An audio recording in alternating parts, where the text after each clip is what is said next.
এবার ফাঁস হলো চাঞ্চল্যকর তথ্য। বেরিয়ে এলো ফিলিস্তিনিদের মারতে ইসরায়েলকে গোপনে অস্ত্র সরবরাহ করেছেন তুরস্কের প্রেসিডেন্ট এরদোয়ান।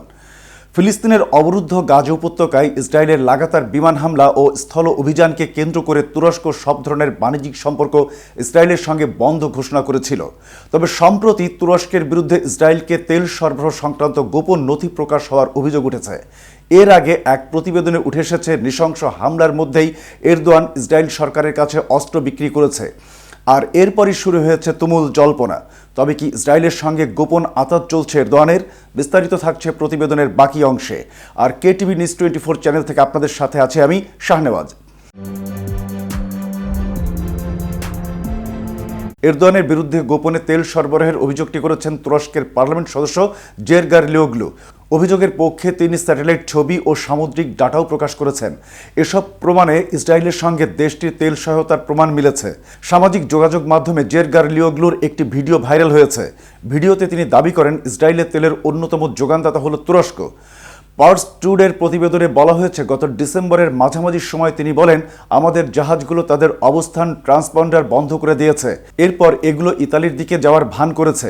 কিন্তু আমরা স্যাটেলাইট চিত্র পরীক্ষা করে দেখেছি তেল বহনকারী জাহাজগুলো ইসরায়েলের হাইফা এবং আশদোদ বন্দরে গিয়েছে।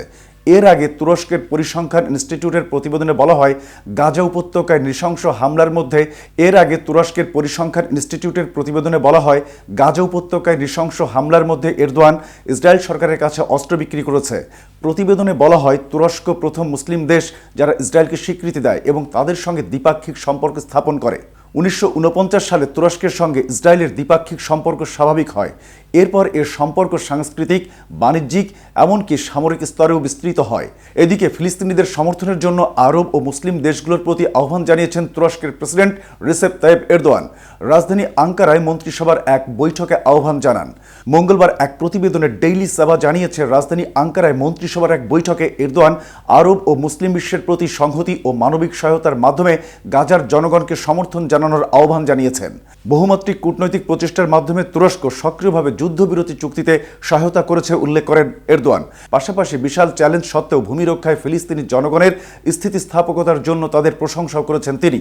এরদোয়ান কারাগারে বন্দী ফিলিস্তিনিদের সঙ্গে ইসরায়েলের অমানবিক আচরণের বিষয়টিও ইঙ্গিত করে বলেন, ইসরায়েল ও ফিলিস্তিনের মধ্যে জিম্মি বিনিময়ের চিত্র দেখে বোঝা যায় কোন পক্ষ মানুষের জীবন ও মর্যাদাকে মূল্য দেয়।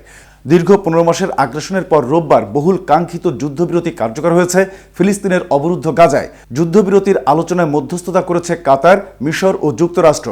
যুদ্ধবিরতির প্রথম দিনে 3 নারী ইসরায়েলি জিম্মিকে মুক্তি দিয়েছে হামাস। এর বিনিময়ে 90 ফিলিস্তিনি বন্দীকে মুক্তি দিয়েছে ইসরায়েলি কর্তৃপক্ষ। আজ এ পর্যন্তই।